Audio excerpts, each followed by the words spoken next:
Et si je te disais qu'il existe 5 activités simples qui peuvent transformer complètement ta santé après 60 ans, mais que 90% des personnes âgées les ignorent totalement parce qu'elles croient que marcher est la seule façon de rester active. Des activités qui ne nécessitent pas de sortir de chez soi, ne coûtent rien et peuvent être plus efficaces qu'1 heure de marche par jour pour renforcer ton cœur, prévenir les chutes et garder ton cerveau jeune et agile. Bonjour, je suis la docteure Chloé Laurent et au cours de mes plus de 25 ans d'expérience médicale, j'ai vu comment des milliers de patients de plus de 60 ans ont retrouvé leur vitalité, leur indépendance et leur qualité de vie, simplement en remplaçant la marche par ces 5 pratiques révolutionnaires que la science médicale a démontré être supérieures pour un vieillissement en bonne santé. Selon des études récentes de l'INSERM, Institut national de la santé et de la recherche médicale, plus de 85% des personnes qui s'appuient uniquement sur la marche comme exercice après 65 ans subissent une perte de masse musculaire, des problèmes d'équilibre et un déclin cognitif accéléré. Mais ceux qui pratiquent ces 5 alternatives que je vais te révéler aujourd'hui conservent la force de quelqu'un de 20 ans plus jeune. Mais avant de continuer, j'aimerais savoir d'où tu nous écris. Laisse ta ville en commentaire pour que je sache que je ne suis pas seule dans cette mission de transformer la vie de nos aînés. Et si c'est la première fois que tu me vois, abonne-toi et active la cloche. Car chaque semaine, je partage des secrets médicaux qui peuvent changer ta vie pour toujours. Aujourd'hui, je vais te révéler exactement quelles sont ces 5 pratiques révolutionnaires et pourquoi ta conception de l'exercice après 60 ans pourrait limiter ton potentiel de vie bien plus que tu ne l'as jamais imaginé. Activité numéro 1. Exercice de respiration profonde, l'oxygène, qui régénère ton cerveau. Je me souviens parfaitement du cas de Madeleine, une enseignante à la retraite de 72 ans qui est venue à ma consultation accompagnée de son fils, inquiet parce qu'elle avait commencé à oublier des prénoms. Elle se sentait constamment fatiguée et avait perdu l'intérêt pour des activités qu'elle appréciait auparavant. « Docteur, » me dit-elle d'une voix tremblante, « je marche 1 heure tous les jours comme on me l'a conseillé, mais je me sens chaque fois plus faible et confuse. Est-ce normal à mon âge? » Ce que j'ai découvert a changé non seulement la vie de Madeleine, mais ma compréhension complète du vieillissement en bonne santé. Madeleine marchait religieusement, mais elle respirait de façon superficielle toute la journée. Son cerveau mourait littéralement de faim d'oxygène. Voici la vérité médicale que peu connaissent. Après 60 ans, notre capacité pulmonaire diminue de 6% par décennie. Mais la marche, bien que bénéfique, n'améliore pas significativement cette fonction respiratoire. Les exercices de respiration profonde, oui. Lorsque j'ai mis en place avec Madeleine une routine de 15 minutes quotidienne de respiration diaphragmatique spécifique, les changements ont été extraordinaires. En à peine 3 semaines, elle m'a rapporté « Doctora Chloé Laurent, c'est comme si on avait allumé la lumière dans mon cerveau. Je me souviens de tout, je dors mieux et j'ai plus d'énergie que depuis des années. La science derrière cela est fascinante. » Les exercices de respiration profonde augmentent le flux sanguin vers le cerveau jusqu'à 40%, stimulant le nerf vague qui régule le stress et activant la neurogenèse, la création de nouvelles neurones, quelque chose que l'on croyait impossible après un certain âge. La technique qui a changé la capacité de Madeleine est simple. Assieds-toi confortablement. Place une main sur la poitrine et l'autre sur l'abdomen. Inspire lentement par le nez pendant 4 secondes en gonflant seulement l'abdomen. Garde l'air 4 secondes. Expire par la bouche pendant 6 secondes en vidant complètement les poumons. Répète pendant 15 minutes. Cette pratique oxygène chaque cellule de ton corps, réduit l'inflammation systémique qui accélère le vieillissement et renforce le diaphragme plus efficacement que n'importe quelle marche. À 74 ans, Madeleine a maintenant la fonction pulmonaire de quelqu'un de 55 ans. Mais si tu crois que la respiration est puissante, attends de connaître la deuxième activité de notre liste.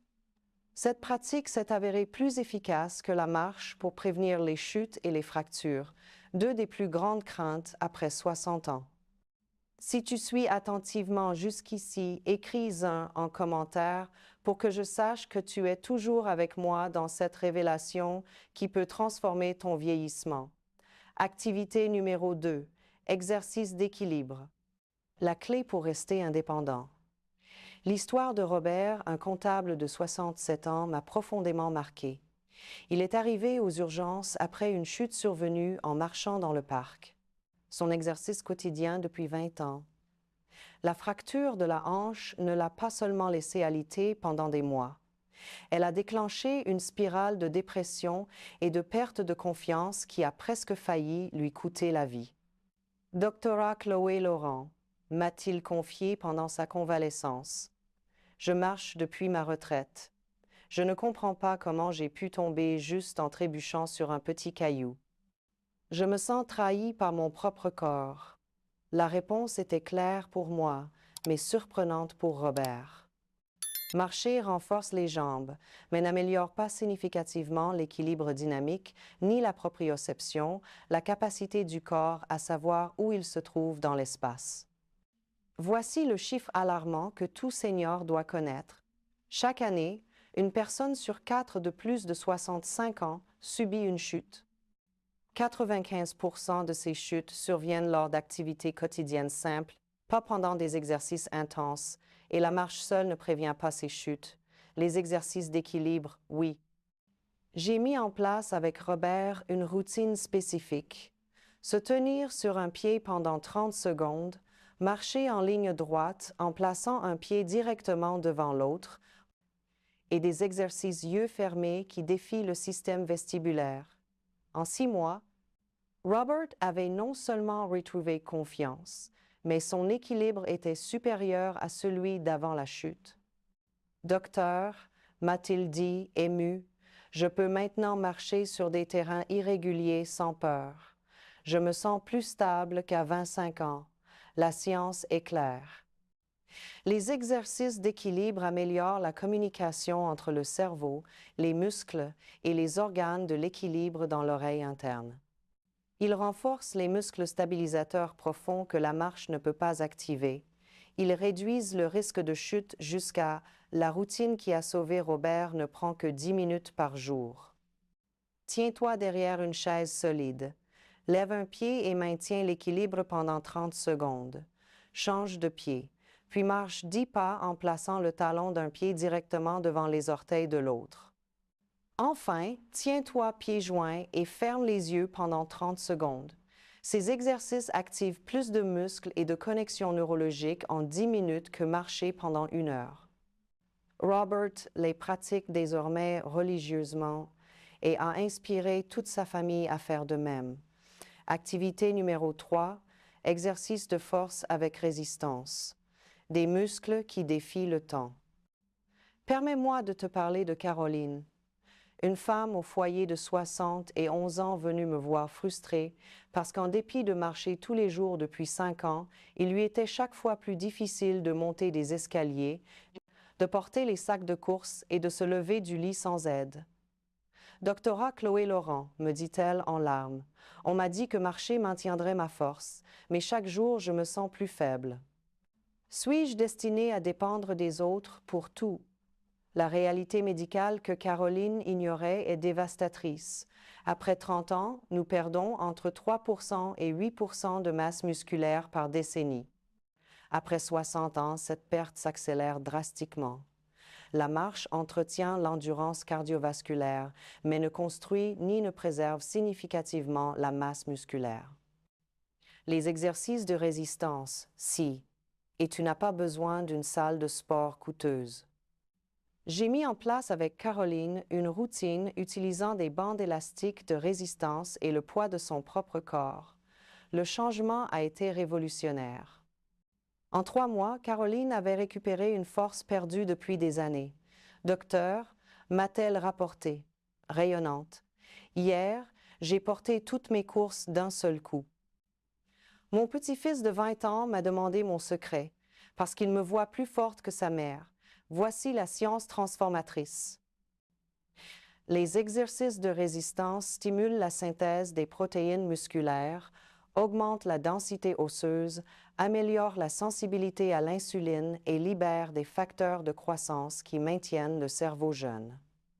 La routine qui a changé la vie de Caroline comprend des squats en utilisant une chaise pour l'appui, renforce les jambes et les fessiers, des pompes contre un mur, renforce la poitrine, les bras et le tronc, des élévations de bras avec bande de résistance, renforce épaules et dos, et des relevés de mollets. Chaque exercice se réalise pendant 30 secondes avec 30 secondes de repos, à répéter 3 fois. Total, 15 minutes qui construisent plus de muscles que des heures de marche. Le plus impressionnant est qu'à 73 ans, Caroline a désormais plus de masse musculaire et de force fonctionnelle que des femmes de 20 ans de moins qui ne font que marcher comme exercice. D'où nous écrivez-vous? Dites-moi votre pays en commentaire. J'adore savoir que cette information atteint des personnes qui en ont vraiment besoin. Mais si les exercices de résistance sont puissants, la quatrième activité de notre liste peut littéralement arrêter et inverser le vieillissement cérébral d'une manière que la marche ne pourrait jamais accomplir.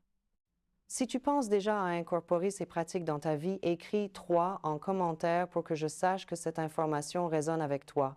Activité numéro 4. Exercice cognitif. Gymnastique pour un cerveau jeune. L'histoire d'Édouard, un ingénieur retraité de 69 ans, m'a laissé sans voix.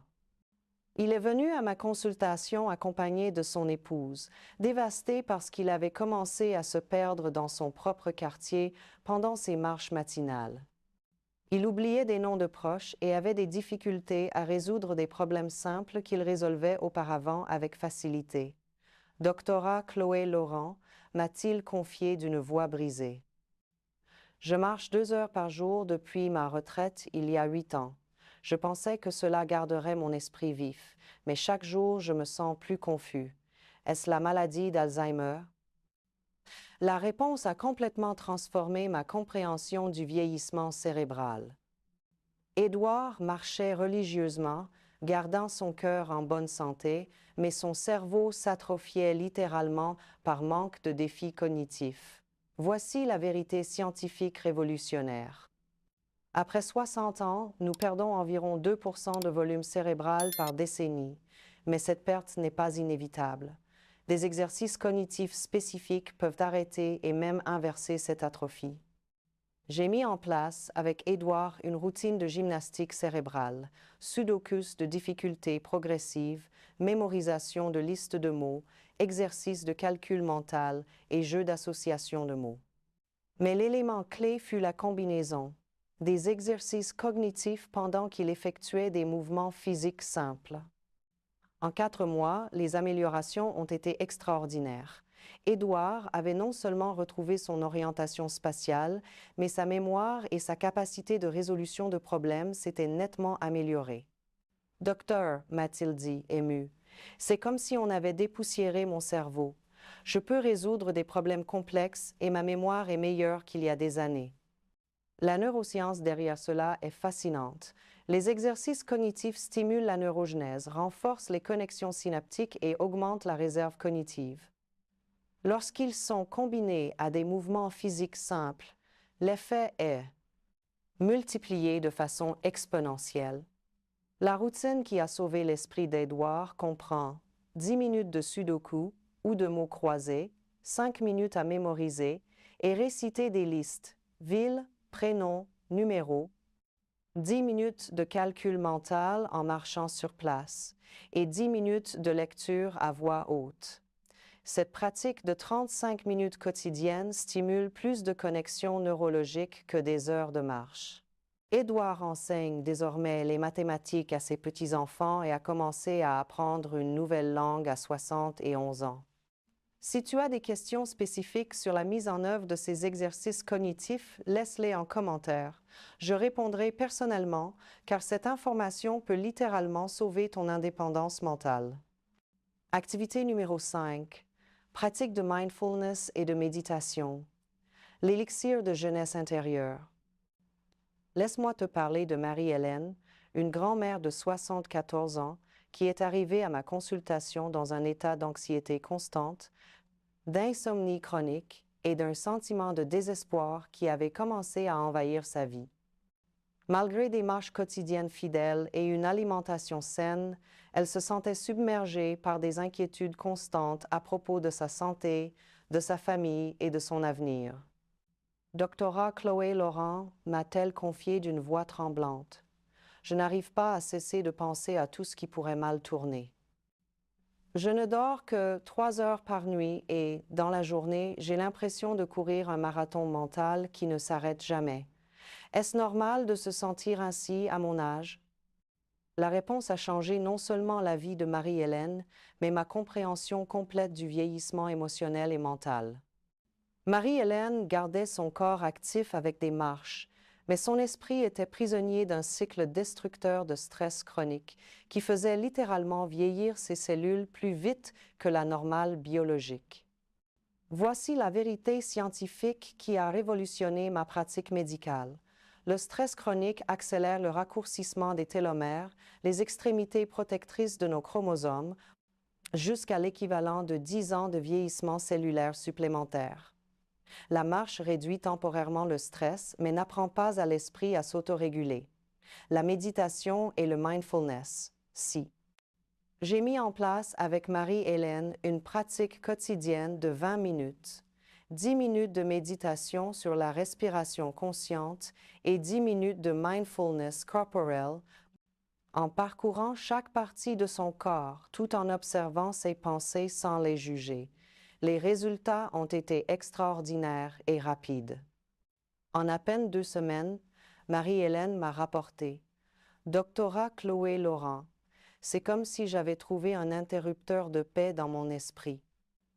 Je dors profondément et, quand des soucis surgissent, je peux les observer sans qu'ils me dévorent. La science derrière cette transformation est révolutionnaire. La méditation régulière réduit le cortisol, l'hormone du stress, jusqu'à 50%, augmente l'activité de la télomérase qui répare l'ADN, renforce le système immunitaire et améliore la connectivité entre les régions cérébrales liées à l'attention et à la régulation émotionnelle. Mais les bénéfices vont plus loin. En quelques mois de pratique constante, Marie-Hélène n'avait pas seulement éliminé son anxiété et son insomnie. Elle paraissait visiblement plus jeune. Sa pression artérielle était redescendue à des niveaux de quelqu'un de 20 ans plus jeune, et ses analyses sanguines montraient des marqueurs inflammatoires similaires à ceux d'une personne de 50 ans. La technique qui a transformé la vie de Marie-Hélène est accessible à tous. Assieds-toi confortablement, ferme les yeux et porte ton attention sur la respiration naturelle. Quand l'esprit se disperse et il le fera, observe simplement la pensée sans la juger et reviens doucement à la respiration. Ensuite, consacre quelques minutes à scanner ton corps des pieds à la tête en notant toute tension ou sensation. Cette pratique de 20 minutes quotidiennes procure plus de bien-être et de longévité que des heures d'exercice physique. Marie-Hélène anime maintenant des groupes de méditation dans sa communauté et a inspiré des dizaines de personnes âgées à commencer cette pratique transformatrice. De quelle partie du monde nous regardez-vous? J'adore savoir que cette information parvient à des personnes qui peuvent réellement en bénéficier. Laissez votre localisation en commentaire. La révolution silencieuse du vieillissement. Si tu es arrivé jusqu'ici, laisse 5 en commentaire, car ce que tu es sur le point de découvrir peut littéralement ajouter des années de qualité à ta vie.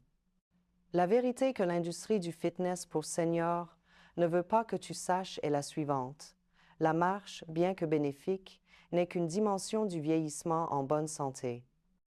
Ces 5 pratiques que tu viens d'apprendre agissent en synergie pour créer ce que j'appelle la révolution silencieuse du vieillissement. Madeleine, à 74 ans, a la fonction pulmonaire de quelqu'un de 55 grâce aux exercices de respiration.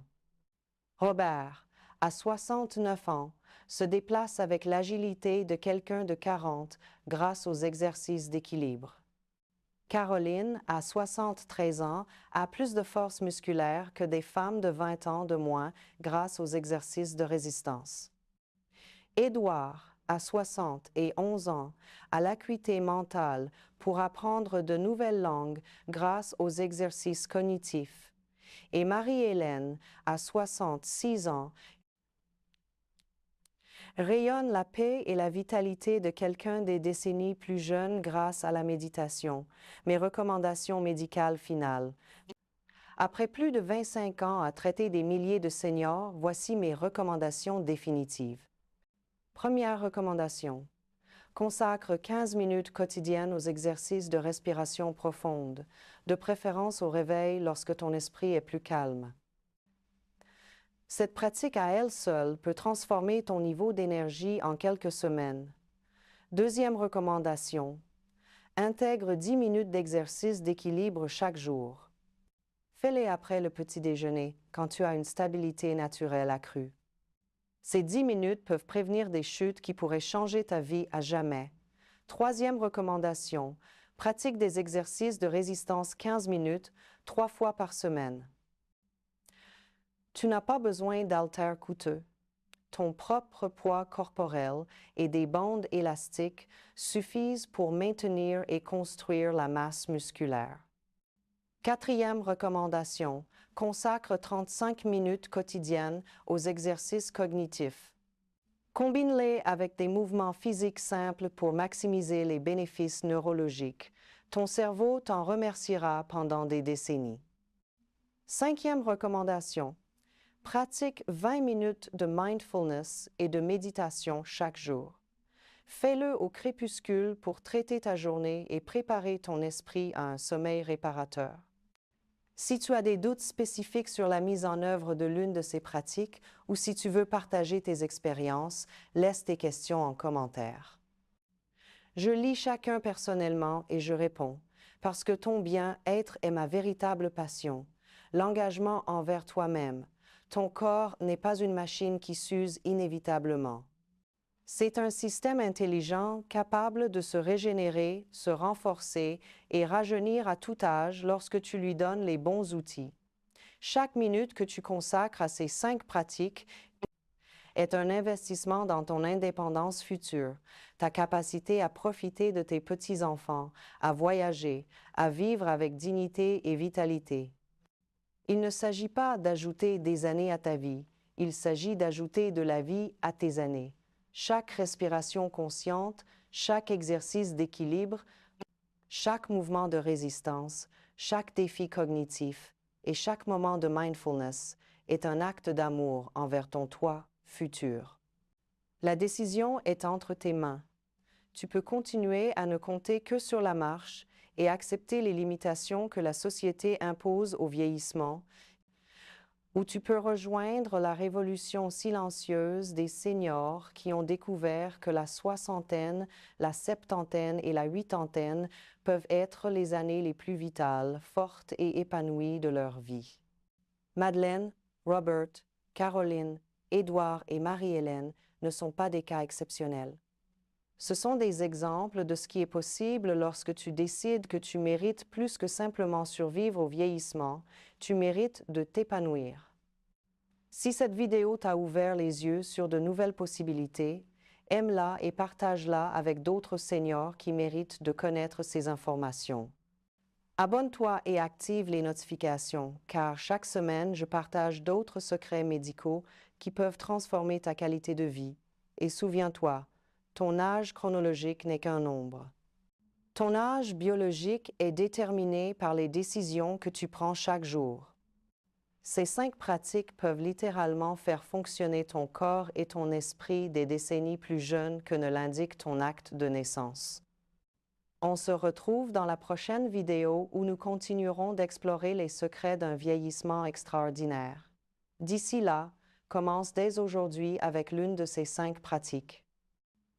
Ton toi futur t'attendra avec une gratitude infinie, avec un engagement absolu envers ton bien-être et ta longévité. Doctorat Chloé Laurent.